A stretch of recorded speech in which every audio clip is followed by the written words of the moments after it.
de Nanatsu no Taizai, enfin un chapitre plutôt de Nanatsu no Taizai qui est sorti, et je suis très content parce que j'ai terminé la lecture de ce chapitre avec un grand sourire personnellement, et j'espère que vous aussi. Donc dans le début du chapitre on retrouve donc on a une discussion donc entre Meliodas et Arthur. D'ailleurs Arthur je sais pas s'il va participer au tournoi, hein. Ce sera intéressant qu'il y participe et peut-être éveille enfin le potentiel qu'il est censé avoir, on verra bien. Mais donc Arthur parle donc de la relation entre Merlin et lui, comme quoi quand il a été recueilli et un peu élevé, éduqué par Merlin, et ben justement elle a toujours eu de grandes attentes sur lui visiblement, mais à aucun moment Arthur n'a été capable de repayer cette dette au millionième près. Et il y a toujours ce chat qui est sur sa tête, et beaucoup de gens se disent mais à quoi il sert ce chat? Et on m'avait parlé donc de cette théorie sur le cat seat, ou une théorie sur un chat noir qui octroie des pouvoirs, enfin un truc comme ça, qui vient du folklore irlandais ou du folklore celtique, enfin du celte ou je sais pas trop quoi. Donc si vous avez des infos concernant plus ou moins une mythologie, enfin une légende ou un truc comme un mythe qui concerne des chats, n'hésitez pas à le partager, ce serait très intéressant pour nous de le savoir. Voilà. Donc les deux continuent de discuter après avoir goûté le plat dégueulasse qu'avait cuisiné Meliodas. Et juste à côté, tu avais donc Elisabeth, Hauser, Gil Hunter et le dernier nouveau mage qui est intervenu, dont on ne sait toujours pas le nom, qui est toujours là. Et donc Elisabeth nous montre donc les pouvoirs de soins qu'elle a sur Hauser, donc elle le guérit et tout, évidemment, mais Diane derrière est assez surprise, parce que justement, putain, t'as une guérisseuse qui est devant toi, forcément tu la ramènes pour soigner les deux gamins qui ont été attaqués. Bah oui, si le pouvoir de Meliodas, qui fait partie du clan des druides, etc., n'arrive pas à marcher, enfin ne fonctionne pas, bah c'est que rien ne pourra marcher, visiblement. Bon. Et donc du coup t'as Meliodas à un moment donné donc qui avait touché un mur en disant ah je suis content, Dieu soit allé, et t'avais Elisabeth qui en même temps de la même manière se trouve de l'autre côté donc de ce gros rocher, enfin de cette grosse montagne ou je sais pas quoi, enfin de ce gros mur très épais en tout cas, et se sentent l'un l'autre, mais aucun des autres personnages n'arrive à sentir des présences au-delà de ces murs qui ont été établis, je rappelle, par un des membres des 10 commandements. Et donc il y a une connexion entre Elisabeth et Meliodas qui va au-delà des pouvoirs des 10 commandements. Est-ce que ce serait l'amour ou ce serait un truc magique? Je ne sais pas trop exactement, et personnellement je m'en fous un peu à ce stade-ci de l'histoire. Mais en tout cas, il y a un lien très fort entre les deux qui sera certainement réexploité plus tard. Est-ce que ce serait juste un lien amoureux, parce que Elisabeth est la réincarnation de Lise, et Lise et Meliodas étaient très liés, etc.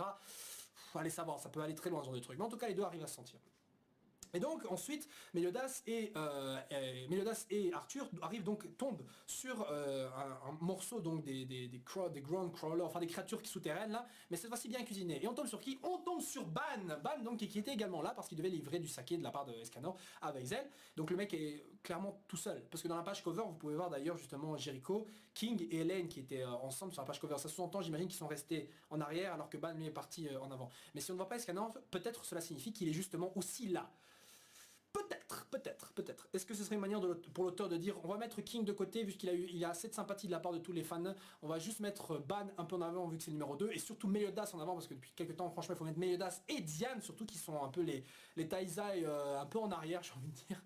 C'est un peu dommage mais soit, mais il faut les remettre en avant quoi. Et Merlin ça va pas tarder à arriver j'imagine. Qu'est-ce que je voulais dire? Oui, donc du coup Ban et Meliodas se retrouvent et nous font le même petit truc qu'ils avaient fait lors de leur première rencontre, enfin leur rencontre, leur retrouvaille, la première retrouvaille qu'on a vue dans l'animé et dans le manga, dans la forteresse là qui a été gardée où on avait vu Jericho la première fois, et vous avez fait ce hi Ban, Meliodas, enfin bref, et ils font un bras de fer, donc le même petit ciné qui recommence ici, sauf que Meliodas a retrouvé sa force il y a 10 ans, et d'ailleurs intéressant de savoir que Ban dans le passé a déjà gagné des bras de fer avec la puissance que Meliodas possède déjà maintenant.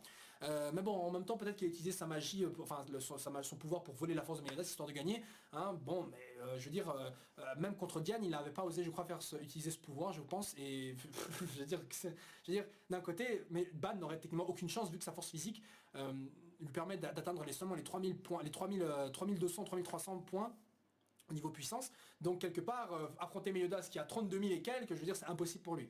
Soit. Donc du coup Meliodas remarque à quel point Ban est super content et là joyeux et tout, mais c'est normal, il a retrouvé Hélène. Donc du coup Ban s'attend à ce que limite Meliodas l'engueule et tout parce que justement il l'a attaqué avant. Mais pas du tout, Meliodas c'est un peu le gars qui pardonne, qui est gentil, etc. Donc du coup il se passe absolument rien de ce côté-là. Et Ban se sent un peu honteux et du coup il s'excuse. Et au final les deux disent c'est pas grave, voilà on va combattre pour protéger ce qui nous est cher, et du coup le chapitre se termine là-dessus. J'ai bien aimé cette retrouvaille-là. Ça me rappelle beaucoup en fait le genre de tension qu'il y avait à l'époque entre Usopp et Luffy par exemple, sauf que là ça termine d'une autre manière. Ça termine même très bien et je trouve que les personnages sont assez honnêtes envers eux-mêmes. On n'a pas Ban qui est là genre ouais je vais pas reconnaître que t'as tort ou quoi. Ça personnellement ça casserait un peu les couilles. Donc je préfère que les choses s'arrangent comme ça pour qu'on ait donc une suite assez appréciable. Donc il y a toujours Ban qui a toujours pas retrouvé d'ailleurs son trésor sacré, bordel de merde. Je me demande quand est-ce qu'il va le retrouver, ça me casse un peu les couilles.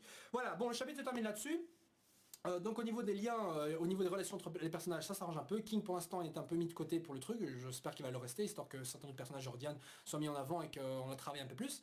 Concernant les autres participants du tournoi, on les a vu, qu'on a vu le chapitre précédent ici, on les voit pas plus que ça, on a juste revu le mage. Certains d'entre vous disaient qu'on allait peut-être voir d'autres personnages de la légende arthurienne, genre Lancelot, Galad et des trucs comme ça. Pourquoi pas, ce serait même très cool à voir, hein. Franchement ce serait même, en fait c'est obligé qu'on les voit en réalité. Voilà, donc je sais pas ce que vous en pensez, dites-moi ce que vous avez pensé de cet épisode-ci, quel est ce lien entre Elisabeth et Meliodas. Quand est-ce que Bâle va retrouver son trésor sacré? Est-ce qu'on va revoir Escanor? Est-ce qu'on va enfin avoir des combats dignes de ce nom? Parce que là pour l'instant ça on nage un peu, on est un peu en stand-by au niveau des chapitres, mais j'imagine que la suite va être juste explosive. Voilà, sur ce les gens, ciao ciao et à la semaine prochaine pour le prochain chapitre de Nanatsu no Taizai. Et au fait vous êtes nombreux à me demander quand est-ce que va sortir la nouvelle saison, j'en sais fichtre rien, je sais juste que ce sera visiblement cette année et ce sera au niveau de l'hiver, donc hiver 2016 quoi les gens, donc vous attendez pas un truc avant ça quoi, voilà. Sur ce les gens, ciao ciao et à la semaine prochaine. Zou.